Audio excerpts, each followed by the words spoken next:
नमस्कार, आप देख रहे हैं देश का सबसे भरोसेमंद चैनल डीडी न्यूज। आपके साथ मैं हूं मुकुल शर्मा। स्वागत आप सभी का न्यूज पंच में। न्यूज पंच में सिर्फ खबर नहीं बल्कि खबर की करेंगे पूरी पड़ताल। ग्राउंड जीरो पर मौजूद अपनी टीम से जानेंगे क्या है लेटेस्ट अपडेट और न्यूज पंच के जरिए किन खबरों पर हमारी अब नजर रहेगी। आइए पहले रुक कर लेते हैं उनकी तरफ।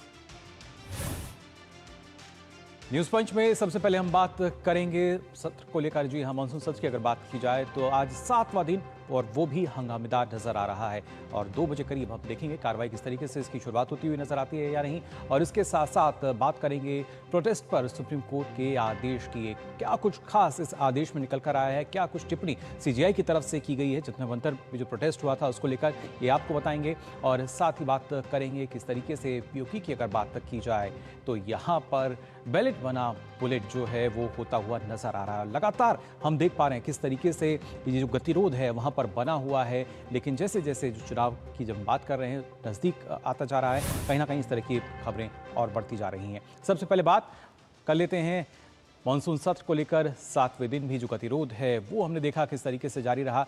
लोकसभा की बात करें या राज्यसभा की, लोकसभा में हमने देखा विपक्ष का हंगामा नजर आया और राज्यसभा में भी विपक्ष की जो नारेबाजी है वो देखने को मिली। खासतौर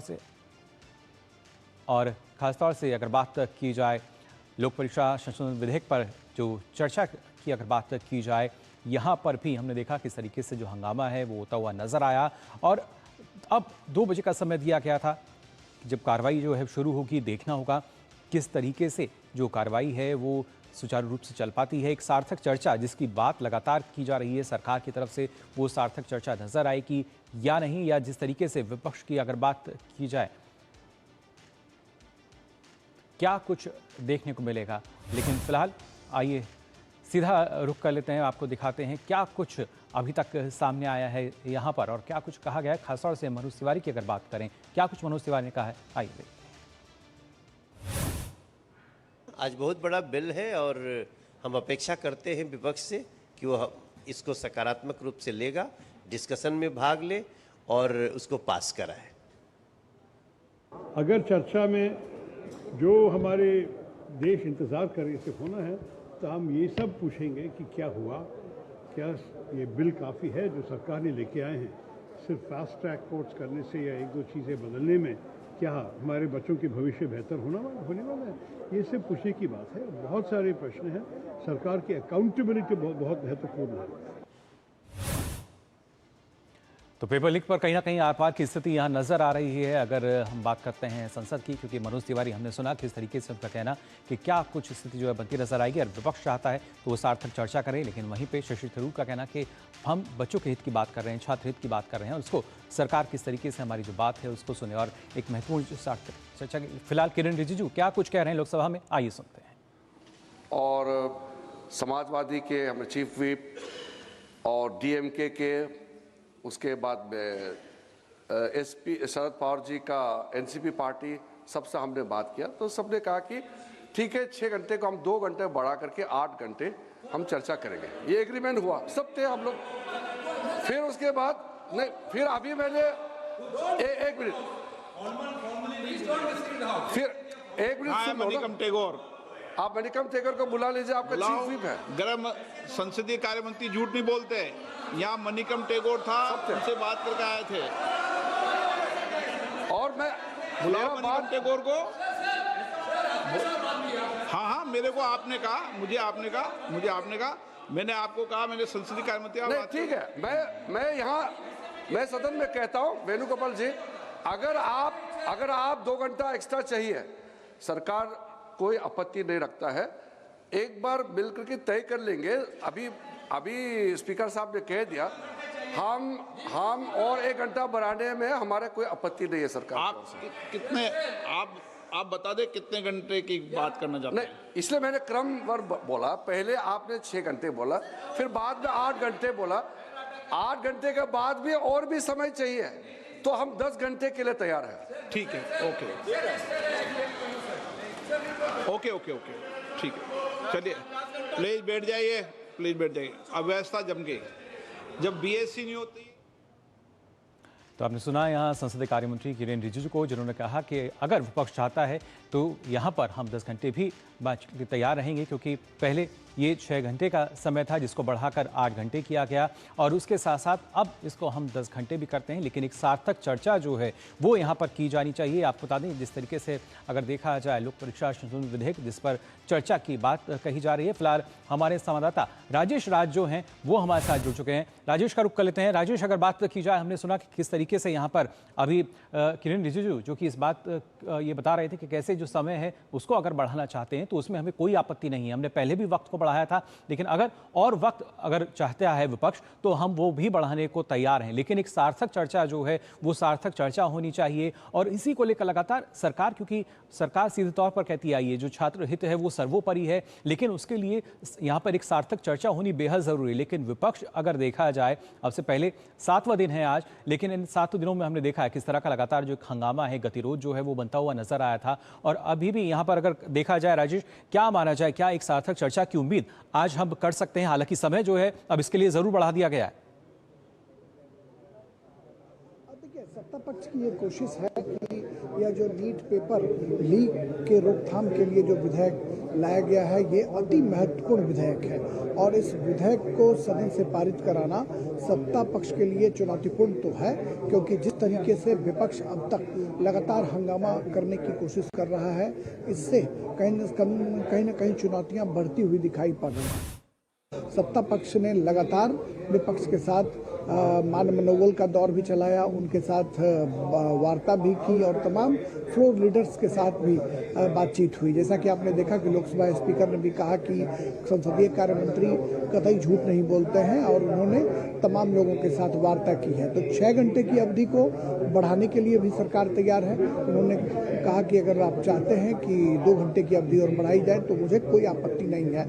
यानी सरकार ने पूरी लिबर्टी विपक्ष को दे रखी है ताकि इस विधेयक पर सार्थक चर्चा हो, कहीं न कहीं जो मंथन का दौर है वो चले और अमृत निकले। और इसके लिए लगातार सत्ता पक्ष की तरफ से प्रयास किए जा रहे हैं। अब देखना होगा कि विपक्ष इस चर्चा में भाग लेता है और किस तरीके से इस चर्चा को आगे बढ़ाया जाता है, ये देखने वाली बात होगी। बहरहाल कल से लगातार सरकार मशक्कत कर रही है, सत्ता पक्ष के लोग लगातार मशक्कत कर रहे हैं कि इस विधेयक पर चर्चा जो है वो शुरू हो जाए। बिल्कुल राजेश, अगर देखा जाए, क्योंकि यहाँ पर तमाम वो बिंदु इस विधेयक में उनको शामिल किया गया है जो कि कहीं ना कहीं विपक्ष की मांग थे, लेकिन अब जब उन बिंदुओं को भी शामिल कर लिया गया है उसके बाद भी क्या वजह है कि जो विपक्ष है वो चर्चा से बचता हुआ नजर आ रहा है? अब तो समय भी बढ़कर और अगर देखा जाए 6 से 8 घंटे हुए, 8 से 10 घंटे का हो गया। हाँ बिल्कुल, मैंने आपको पहले भी बताया कि सत्ता पक्ष की ये कोशिश है कि वो लगातार जितने वक्त चाहिए तमाम वक्ताओं को बोलने के लिए उनको ये पूरी लिबर्टी देने की कोशिश की जा रही है ताकि सदन का जो कामकाज है वो पूरे जो है वो स्मूथली शुरू हो सके और तमाम सदस्यों को इस पर बोलने का मौका मिल सके। और शायद यही वजह है कि लगातार पेशकश पर पेशकश जो है सत्ता पक्ष के द्वारा लगातार किया जाता रहा है। अब देखना होगा कि कैसे विपक्ष जो है सत्ता पक्ष के साथ सामंजस्य बिठाकर इस चर्चा को शुरू कराने की कोशिश की जाती है। बहरहाल ये अति महत्वपूर्ण विधेयक है। हमने देखा कि इस मामले की गूंज सड़क से लेकर संसद तक रही, छात्रों का आंदोलन हुआ, शिक्षा मंत्री का इस्तीफा हुआ और तमाम तरह की जो कांग्रेस जनता पार्टी की मांगें थी उसको सरकार ने मानी और उसके बाद प्रधानमंत्री ने स्वयं इंस्टाग्राम पर आकर वीडियो बनाते हुए इसकी घोषणा की कि हम सदन में एक विधेयक लेकर आएंगे और उस विधेयक को सदन से पारित कराकर सख्त से सख्त कानून बनाएंगे ताकि भविष्य में कोई भी व्यक्ति पेपर लीक करने की सोचे नहीं। टास्क फोर्स की बात आपने देखी ही है कि नंदन नीलकेनी के नेतृत्व में टास्क फोर्स बनाने का ऐलान भी प्रधानमंत्री ने स्वयं किया। अब सबसे जो महत्वपूर्ण बात है वो यही मुकुल कि इस विधेयक के जरिए उन लोगों पर नकेल कसना जो पेपर लीक माफिया है उनके ऊपर नकेल कसना, ये बेहद जो है बिल्कुल राजेश देखना होगा जो सरकार नकेल कसना चाहती है इस तरह के मामलों पर और उसके लिए विपक्ष कितना साथ देना चाहेगा या नहीं और एक सार्थक चर्चा करता है। फिलहाल बहुत बहुत शुक्रिया आपका हमारे साथ जुड़ने के लिए। और आइए अब आगे बढ़ते हैं, बात कर लेते हैं यहाँ पर किस तरीके से सुप्रीम कोर्ट में आज एक अहम सुनवाई हुई। जी हाँ, अगर बात की जाए जंतर मंतर पर हुए प्रोटेस्ट को लेकर तो यहाँ पर अब एक आदेश जो है सीजीआई ने वो भी दिया है। सीजीआई ने अपनी टिप्पणी में क्या कुछ कहा है वो भी आपको बताएंगे, लेकिन सबसे महत्वपूर्ण ये है कि जो आदेश यहाँ पर आया है उस आदेश में किन बात का जिक्र किया गया है, क्योंकि हर किसी ने देखा था किस तरीके से जो जंतर मंतर प्रोटेस्ट यहाँ पर हुआ था। और इसके साथ साथ कई ऐसे पक्ष, फिलहाल आइए रुक कर लेते हैं लोकसभा का हम एक बार फिर से।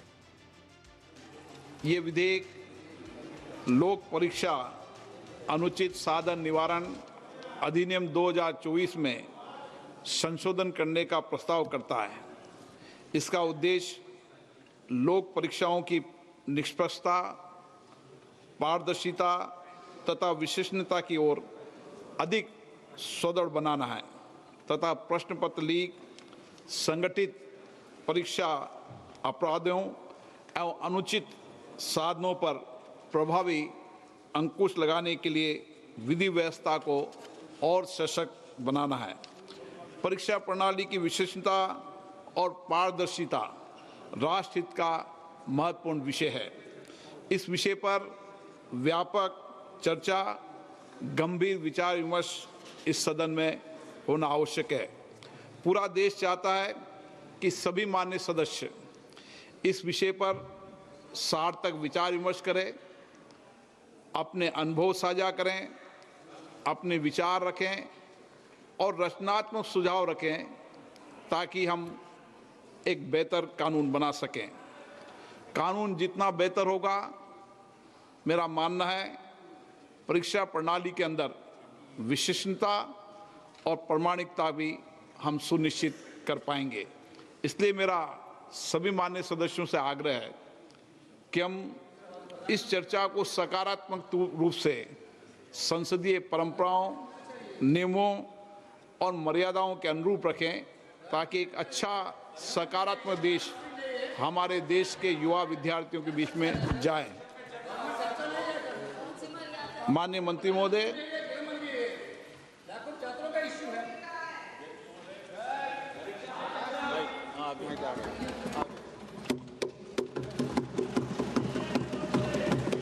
अध्यक्ष महोदय, मैं प्रस्ताव करता हूं कि लोक परीक्षा अनुचित साधन निवारण संशोधक विधेयक 2026 पर विचार किया जाए। आप बोलो।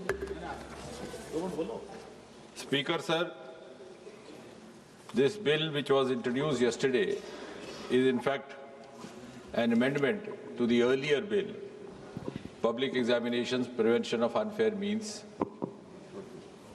Act 2024, which was also brought by this government, and not only brought, it was perhaps the first of its kind in the history of independent India.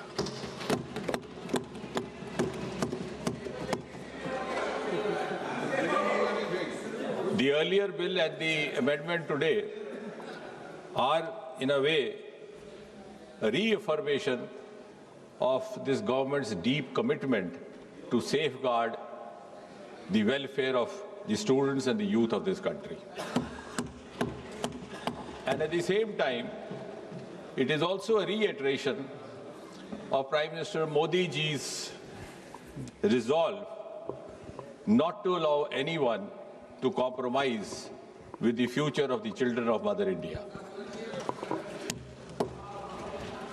And therefore, this bill can be described in a way as a milestone legislation in the history of Indian Parliament. अब ये जो examination को लेकर के तरह तरह की वारदातें होती रही या पेपर लीक भी होता रहा, ये केवल किसी एक प्रदेश या एक प्रांत तक सीमित नहीं रहा। ऐसा पहले भी होता था। अलग अलग पार्टियों की सरकारें रही, अलग अलग प्रदेश रहे। सूची लंबी है, लेकिन केवल याददाश्त ताज़ा करवाने के लिए कुछ एक ऐसे वारदात जो बहुत ज़्यादा समाचार सुर्खियों में रहे।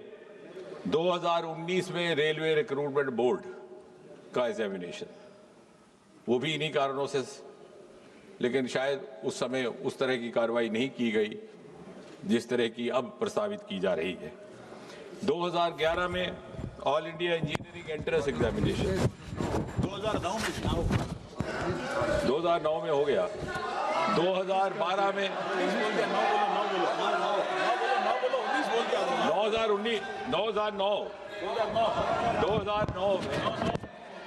2009 में रेलवे रिक्रूटमेंट बोर्ड, 2011 में वेणुगोपाल जी, by changing figures or digits, you cannot change the record. So it is on record 2009 Railway Recruitment Board.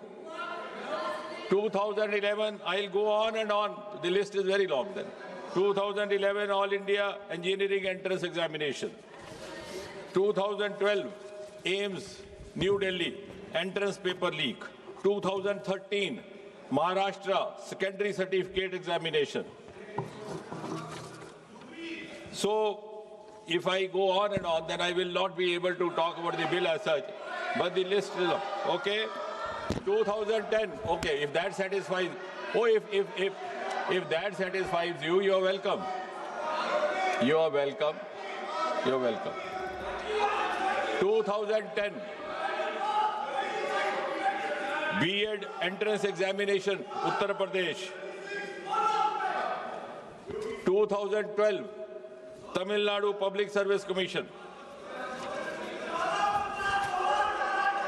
I can go on till you are satiated. 2009 West Bengal Joint Entrance Exam. So therefore, it was realized by this government that we need to have an exclusive legislation. उसी पर आ रहे हैं. I am following a chronology. Unfortunately, the chronology starts from the earlier times. और इसलिए ये सोचा गया कि ओवरऑल पब्लिक एग्जामिनेशंस को लेकर के एक व्यापक सामूहिक व्यवस्था विधेयक लाया जाए.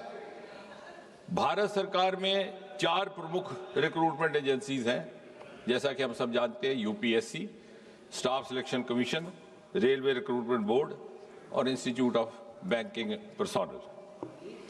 और इसी तरह से हायर एजुकेशन एडमिशन्स के लिए नेशनल टेस्टिंग एजेंसी, उसका गठन भी 2017 में किया गया था इसी सरकार द्वारा. अब आप कह रहे हैं कि डेट्स क्यों बता रहा है? वो इसलिए कि 2092 में 1992 first time there was a recommendation made to the government of India, then headed by the Congress party, that there should be a common testing national agency. It was 1992. Then in 2010, during UPA rule, there was again a committee which suggested, I don't know why this was not given due consideration, for whatever reasons and for whatever interests. So I think you must compliment Prime Minister Modi and this government. It has finished an unfinished task which you should have accomplished.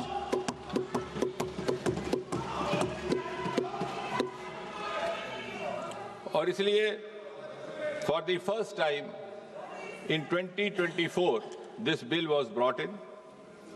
It was brought in the month of January 2024, enacted in February 2024, implemented in June 24 and notified also the same month. अब इस विधेयक के जो मूल उद्देश्य थे और basic objectives, to give more credibility and transparency to examination in whatever form, to reassure the students that they would be rewarded for their genuine, sincere efforts, and also to ensure that their future is safe. और इससे पहले, जैसे मैंने कहा, there was no comprehensive law available to deal with such cases. इस bill को और ये जो एक्ट लाया गया 2024 को, it was made, as I said, it was applicable to all these agencies that I have just now mentioned. It was made not bailable, non-compoundable. Such offences were made absolutely cognizable and also liable to invite stringent punishment. अब उस bill की detail में मैं नहीं जाऊंगा क्योंकि अभी उत्तर देने के समय भी रहेगा, लेकिन आप इस बात से तो सहमत होंगे कि हालिया जो घटनाक्रम रहा है उसका संज्ञान लेते हुए प्रधानमंत्री स्वयं ने ये निर्णय लिया कि हमें इसी विधेयक को थोड़ा और मजबूत करने की आवश्यकता। So we learn from the experience of the 2024 Act and the subsequent sequence of events, like any responsible government should do. And therefore, this amendment is being brought in to make the law more stringent, and to ensure speedy justice, so that the credibility of all these exams gets enhanced and gets reinstated. Mota isme, because then we have others to speak, and finally I'll come out with the reply. जो subsection 1 of section 10 था, उसमें था कि any person or persons involved will be liable to a punishment not less than 3 to 5 years and a fine up to 10 lakh.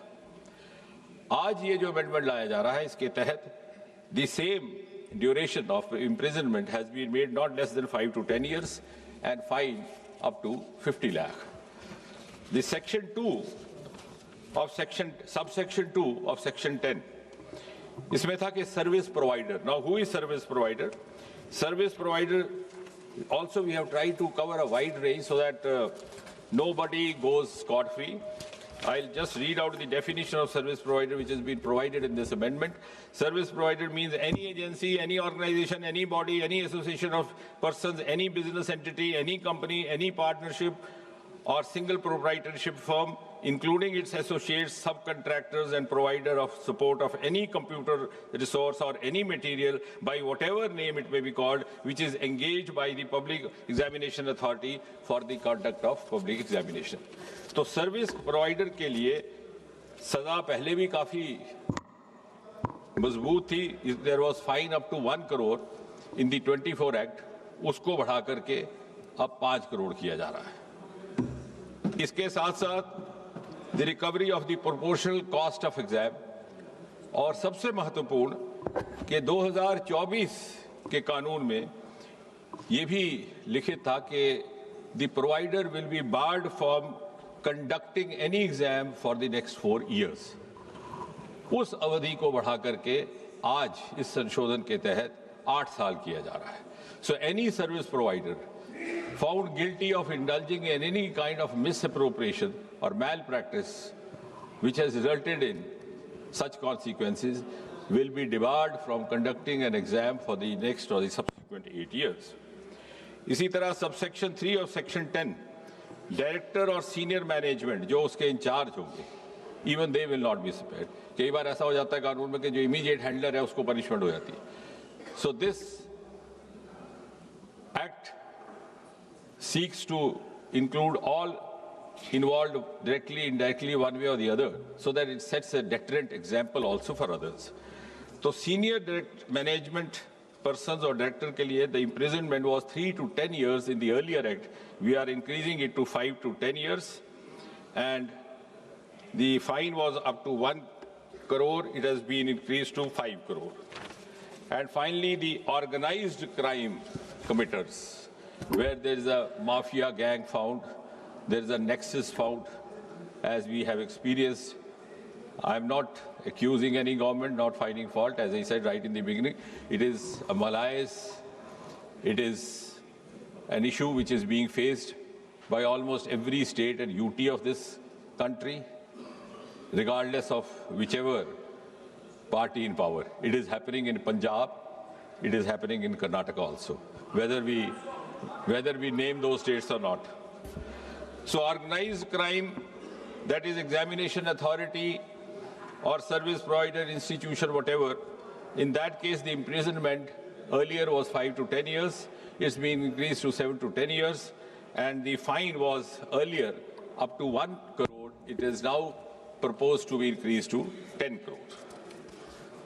और सबसे महत्वपूर्ण बात जिसका प्रधानमंत्री जी ने वीडियो के माध्यम से जिक्र भी किया, to ensure speedy justice, we will have special fast-track courts established only for the cases dealing with unfair means in examinations. और चाहे वो स्पेशल टास्क फोर्स हो, चाहे वो central agency, because this bill and the earlier bill also entities the government और the authorizes the government to pass this on to any central agency or to special task force or even when the police percy is conducting. उनके लिए section 12A has been added to this earlier bill, which provides for special fast track courts.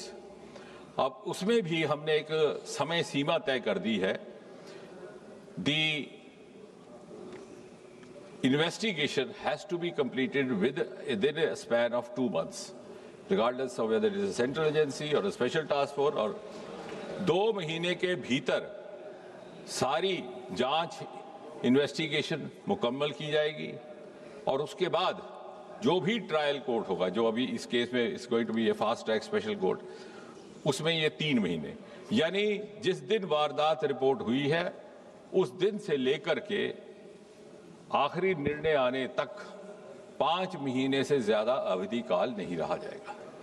So I think this is one of the most important components incorporated in this amendment. और उसके बाद भी अगर कोई appeal करना चाहे तो appeal will not be less than double bench of a high court and appeal within 30 days. That too if there are justifiable grounds to satisfy the crowd. इसके साथ ही साथ इससे जुड़े जो और जुर्म होंगे, जो और क्राइम होंगे, they will also not go unattended or scot free. जो हमारी भारतीय न्याय समिति के प्रावधान है उसके अंतर्गत उनका भी निवारण करने का प्रावधान रहेगा. और इसलिए मेरा ये निवेदन है कि एक बड़ा ही महत्वपूर्ण विधेयक लेकर के आए हैं हम और सरकार की प्रतिबद्धता का आप इसी बात से अनुमान लगा सकते हैं कि इसी विधेयक के लाने के साथ ही साथ हमारे लॉ मिनिस्टर साहब की ओर से भी एक प्रस्ताव जारी कर दिया गया कि वक्त ज़ाया ना हो तो ये जो स्पेशल फास्ट ट्रैक कोर्ट्स है इनको स्थापित करने का भी क्रम साथ ही साथ प्रारंभ किया जाए. उसमें दिल्ली, मुंबई, कोलकाता, मध्य प्रदेश, बिहार, उत्तराखंड में पहले ही इन्होंने गठित कर दिया है और आने वाले दिनों में बाकी स्थानों पर भी.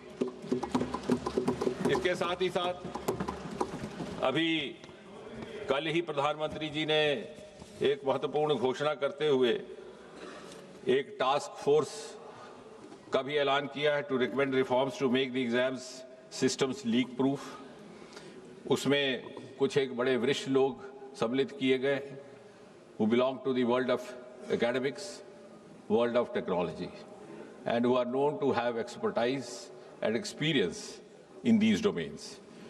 Mr. Nandan Nilekani, co-founder Infosys, Mr. S. Somnath, ISRO chief, Tapan Dekka, ex-DIB, Mr. V. Kamakoti, director IIT Madras, Chennai, और इसी तरह से हमारे 2 और मेंबर भी उसमें शामिल हैं, एक फॉर्मर सेक्रेटरी एजुकेशन और एक टेक्नोलॉजी एक्सपर्ट. और साथ ही साथ जो राधा कृष्ण कमेटी गठित की गई थी 22 जून 2024 में, उसमें से जो मोटी मोटी 46 की रिकमेंडेशंस थी उसमें से भी लगभग 76% अर्थात 35 इम्प्लीमेंट हो चुकी है. तो कहने का कुल मिलाकर के तात्पर्य यह है, बहुत समय ना लेते हुए, कि सरकार की नीति बड़ी ईमानदार है और ये संशोधन भी एक बड़े ईमानदाराना प्रयास के तहत लाया जा रहा है. और मुझे विश्वास है कि किसी भी दल के नेता को या किसी भी पार्टी के किसी भी माननीय सदस्य को इसमें कोई आपत्ति नहीं होगी. यदि आपत्ति हुई तो देश की जनता को उनसे आपत्ति होगी. धन्यवाद. श्री N.K. प्रेमचंदन जी, आपने कोई संशोधन दिया है? Yes, sir. I have given an amendment to the motion moved by the honorable minister. तो लोकसभा में हमने देखा जितेंद्र सिंह ने बताया कि किस तरीके से पेपर लीक मामले से जुड़ा जो बिल है इसमें क्या कुछ नए प्रावधान शामिल किए गए हैं और कोशिश यही है कि सख्ती हम किस तरीके से बढ़ा सकते हैं जिससे इस तरह के जो मामले हैं वो हमारे सामने ना आए। उन्होंने बताया कि 2024 से 2026 में किस तरीके से अलग है और लगातार लोकसभा में संशोधन बिल पर जो चर्चा है वो यहाँ चल रही है। आप बता दें, लोक परीक्षा संशोधन विधेयक जिसमें जितेंद्र सिंह का बड़ा बयान यहाँ सामने आया है। लोकसभा में उन्होंने कहा कि पिछली सरकारों में भी कई पेपर लीक हुए, 2009, 2010, 2011 तमाम अलग अलग वर्षों में उन्होंने गिनाया कि किस तरीके से अलग अलग स्तर पर जो पेपर लीक हैं वो हुए। अलग अलग राज्यों का उन्होंने जिक्र किया, लेकिन बताया कि कैसे 2009 में रेलवे परीक्षा का पेपर जो था वो लीक हुआ। इसके साथ साथ 1992 और 2009 में उन्होंने जिक्र किया कि यहाँ पर परीक्षा में सुधार की सिफारिश की गई थी, लेकिन तब यूपीए सरकार ने सिफारिश नहीं मानी और 2017 में हमने देखा था कि किस तरीके से एनटीए का गठन किया गया। वहीं एंटी पेपर लीक बिल में कठोरतम सजा का प्रावधान जो है वो यहाँ पर दिया गया है। इसके साथ साथ क्या कुछ और उन्होंने कहा है वो आइए आपको बता देते हैं। खासतौर से उन्होंने कहा कि नए बिल में फास्ट ट्रैक कोर्ट का जो गठन है वो हम कर रहे हैं और साथ ही उन्होंने बताया कि 2 महीने में इसकी जो जांच है वो पूरी कर ली जाएगी, यानी बेहद ही कम समय में जो जांच है वो हो जाएगी। साथ ही आपको बता दें, लगातार जो चर्चा है लोकसभा में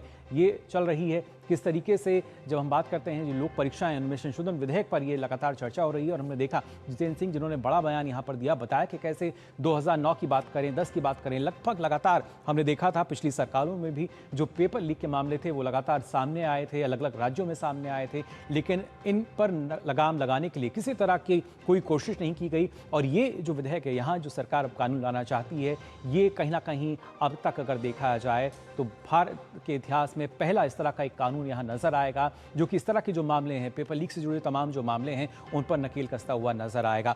तत्कालीन यूपीए सरकार में आपको बता दें ये 2 बार इसकी सिफारिश की गई थी, अगर 1992 की हम बात करें और इसके साथ साथ अगर बात की जाए यहाँ पर 2009 की भी, लेकिन तब भी यूपीए सरकार ने बात नहीं मानी। और उन्होंने बताया कि कैसे 2017 में एनडीए सरकार ने जो एनटीए का गठन है वो किया और ये लगातार सरकार की मंशा रही है कि जो छात्र हित है, जो छात्रों का भविष्य है, उसके साथ किसी भी तरह का खिलवाड़ ना हो। साथ ही उन्होंने कहा कि 3 महीने में जो ट्रायल है ये पूरा होगा और बताया उन्होंने कि कितना अलग है, ऐतिहासिक बिल उन्होंने इसको बताया। तो लगातार फिलहाल जो चर्चा है वो यहाँ चल रही है और यहाँ पर सरकार का सीधे तौर पर यही कहना है कि अब सार्थक चर्चा के लिए हमने समय भी बढ़ा दिया है, एक सार्थक चर्चा यहाँ की जाए जिससे जो छात्र हित है वो सर्वोपरि रह सके। फिलहाल न्यूज़ पंच में बस इतना ही, लेकिन देश और दुनिया की तमाम खबरों के लिए आप देखते रहिए DD न्यूज़।